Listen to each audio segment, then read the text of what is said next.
So, Eric Bischoff was shooting on Lenita Erickson on YouTube. So now it's Lenita Erickson shoots on Eric Bischoff, the douche.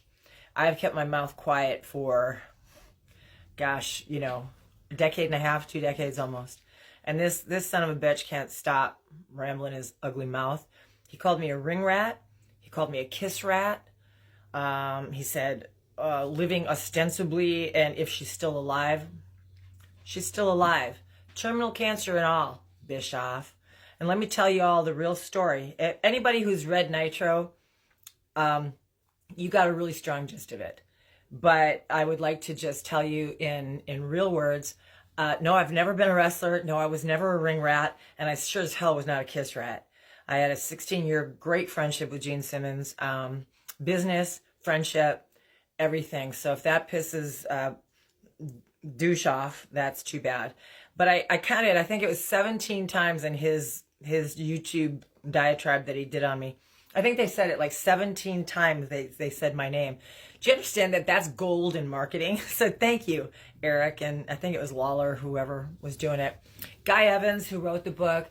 We had so many long conversations in detail. And I think Guy was very professional in that go round that they did there regarding me. But I can tell you this. I was hired at Turner. I was presumably going to be doing a sideline show for the WCW after having created the first all-female sports show, which I had met with executives in New York at every major network, all the things.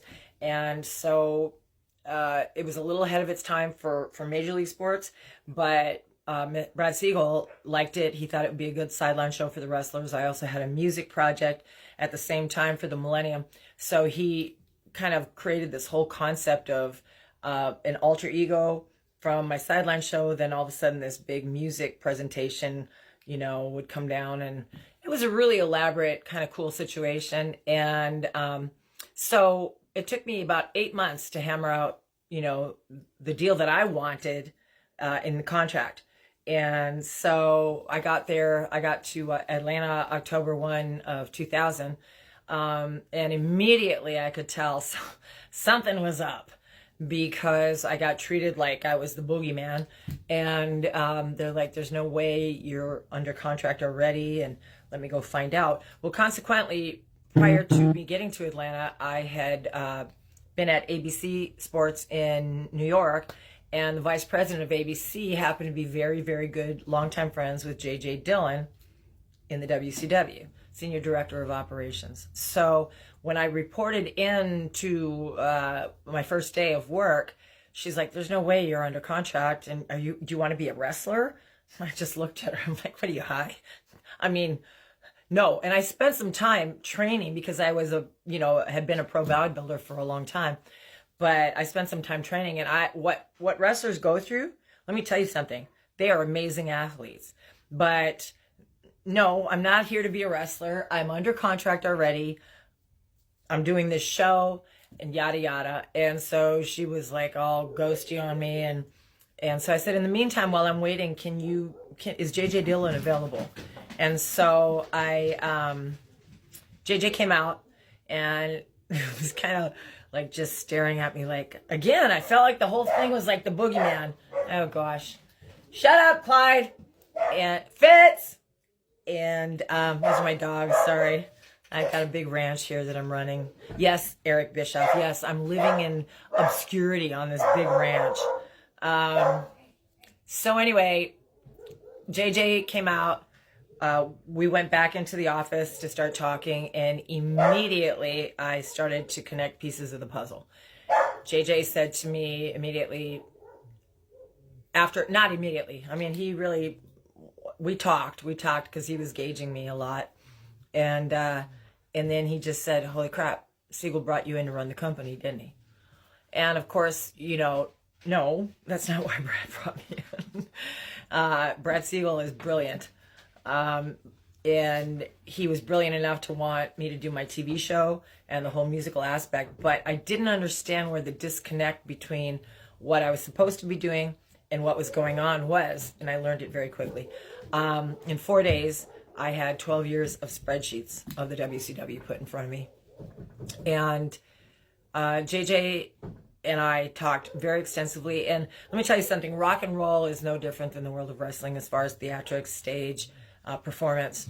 I understood it. The connection was there immediately for me, business-wise. So I went with it. Clyde! Sorry, he's a training walker hound. He's a hound dog. And it became very, very clear to me something was going on. And what I also learned very, very quickly is that really no one in the WCW was able to reach Mr. Brad Siegel. And so we started talking. I just got the lay of the land very clearly. I knew I could take this over. And you know, with this team, so JJ brought in Jerry Jarrett. We had these covert midnight meetings because Jeff Jarrett was the star wrestler at the time and nobody could know about it. And we really, you know, packed together an amazing proposition to take over. And so at that point they were like, well, how do we get to Brad? And I picked up my phone and I said, this is how. And I called Brad and I said, you know, can we please have a meeting? And he's like, what the hell for? And I said, because I want the company. And he just lost his lid on me. I mean, he really did. He was not impressed. But also understanding I'm not stupid, you know, and so he said, fine, you know, you guys, you can come in, you get 45 minutes of my time, and that's it. And so JJ and Jerry were thrilled. We put together this presentation. I think we were in there for about 2.5 hours after the 45-minute curfew thing. And we gave a great presentation, everything about it. And even Brad Siegel called me after the meeting, and he said, I got to tell you, that was dynamite. It really was. However, Eric Bischoff's getting the company. And I said, not on your life. He's not. No. Why? Why? And he said, because it's already in the works. He's got the funding. I said, so do we. Jerry Jarrett had a VC company, you know, that was all set to go. So then, and I said to Brad, I said, you know, the reason that WCW, shut up, is in the hole, 83 million, is because of Eric Bischoff. You know, he tanked the company to save his buddy. You know, he gave him $6 million guaranteed contract. You know who I'm talking about. And not that I have anything against him or anything, although he held Brad up in 6 hours of depositions talking about me. Because the truth is the truth. And that's what Bischoff did. And so Brad said, no, we're going to get him the company. And I said, no, you're not. Mark my words, no, you're not. And so originally, I think Bischoff had Warburg Pincus as a financier, as a VC group. And we made sure that Warburg Pincus did their due diligence, and they dumped that deal really quickly. And then he had Fusion Media, and in true Bischoff snaky, sleazy style, tried to scope his way around that deal. So when Turner was merging with Time Warner, Brad called me because he was in LA to do a big, huge, Clyde! To do a huge announcement. And I said to him at that time, mark my day, mark this day, mark this time, and mark my words. That deal with Bischoff is not going to happen.